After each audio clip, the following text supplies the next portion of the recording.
So today's question comes from our 21-year-old friend who lives in Romania. I'm going to read some of his question here. He says, I want to ask you one question.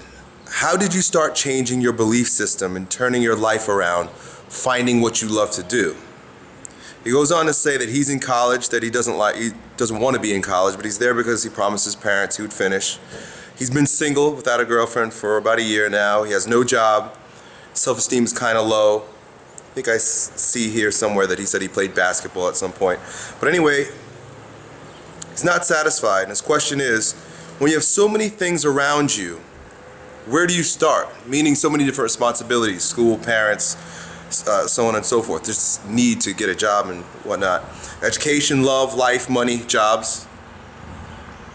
How do you figure it out? Really good question. You know, the title of his question is How to Turn My Life Around. And I really started thinking about what that actually meant. And I think it's the wrong way to look at what you want to have happen for you in your life, my friend. You really don't need to turn anything around except perhaps your eyes. And when I say that, I mean turn your eyes or your focus inward. What happens is that life, like a tornado, spins us around with all of the different obligations and belief systems, ideas, demands that the world places on us. Parents, school, government, jobs, all of these things spin us around. And we get lost in it. Just like you could imagine if you got picked up by a tornado. I mean, you're turning upside down, flipping around, things are hitting you from all over, all different angles, there are tragedies. Just imagine this craziness. This is the life that we end up living in. But there is a place where you can come back in contact with the true you, with your essence, with the peaceful, calm center, which is the eye of that storm.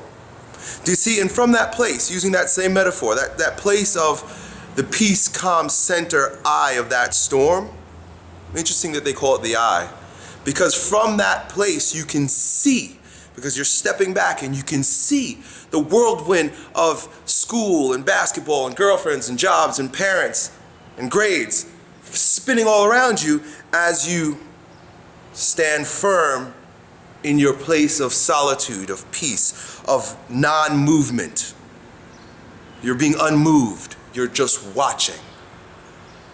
So to say turn around your life, in many ways people take that to mean, how can I alter, change out, switch out the different elements of the tornado that I'm in? What I'm asking you to do is to learn how to step out of the tornado. Do you see? So turning around isn't a switching of the content of the tornado. It is a getting out of the tornado, moving inward to the eye.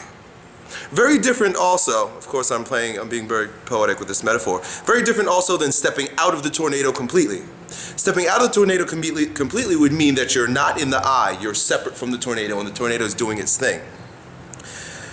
I think that's a less resourceful way, and what that would look like is basically someone who checks out. Someone who's like, I just can't handle this, I don't want to do it. I talked about the Matrix the other day. This is someone who basically says, you know what, I'm just not going to do this, and I don't know, you end up traveling the world begging for food. That's cool, that's interesting.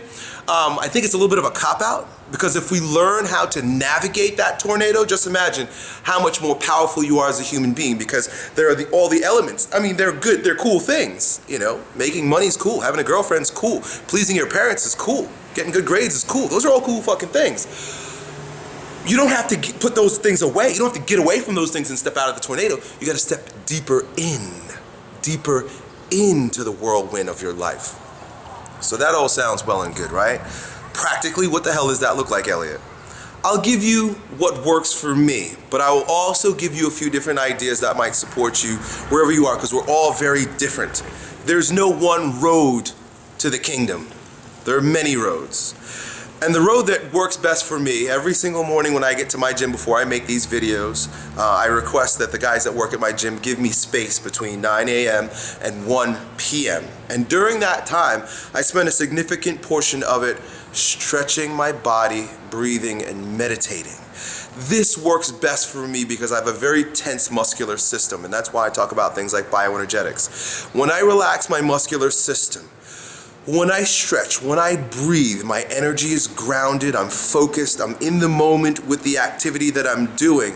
I also meditate in such a way that all the activities of the tornado that come to me during that time, I completely dismiss. I ignore it completely.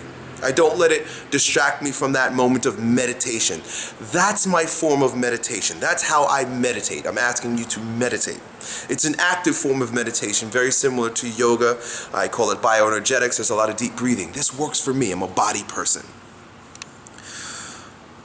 You might want to try that. Experiment with it. But really the key is finding that time for yourself, even if it's an hour once a day. Another form of meditation that has worked wonders for me, and I still kind of go back to every once in a while when I feel I need it, is Holosync audio meditation. It's an audio program. You can look it up. It's called Holo, Holosync.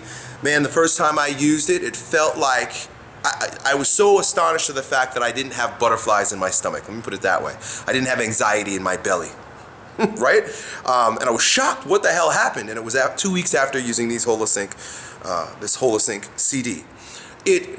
There's some technology behind it where they call it binaural beats, where it creates more commissurial neurons between your left and right hemisphere. Look, all I can offer you is my experience. It worked. I felt like I was in the calm center eye of the storm of my life, and that was a very difficult time in my life when I first started that. One that I know that works very well for a lot of people. In fact, I'm re-listening to the autobiography or the biography of Ralph Waldo Emerson, and it's journaling. Write, my friend. Find that quiet time for yourself. Light a candle. Be good to yourself. Light a candle. Take a hot bath. Put on a robe. Smoke a joint, maybe, if you're into that. And be with yourself and your thoughts, and it's almost cathartic in your behavior because you're writing.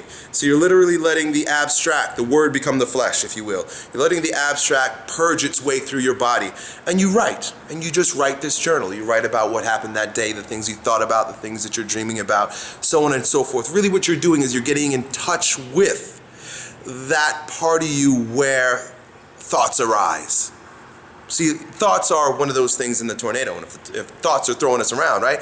Negative thoughts, positive thoughts, dreams, desires, fears, they're all in that fucking tornado. And if you let that toss you around also, it really becomes the root issue because it's really tied to your spirit. Do you understand? Your thoughts are tied to the spirit world.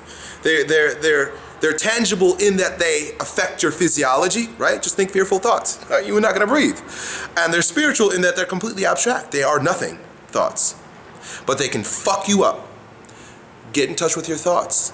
Notice if they're resourceful thoughts. Also, listen to positive, uplifting messages from a myriad of different sources. I used to listen to a lot of Brian Tracy audio programs, Earl Nightingale, depending on your bent. Read and fill your mind with positive. When I say positive, it doesn't mean that there's a right or wrong. I mean resourceful. That makes you feel good. Books and audios. So that's it, dude. Look, man, you're perfect just the way you are, and we're all perfect just the way we are. It's not a matter of changing who you are or turning your life around. It's a matter of getting in touch with your essence, getting in touch with the magnificent brilliance that is you.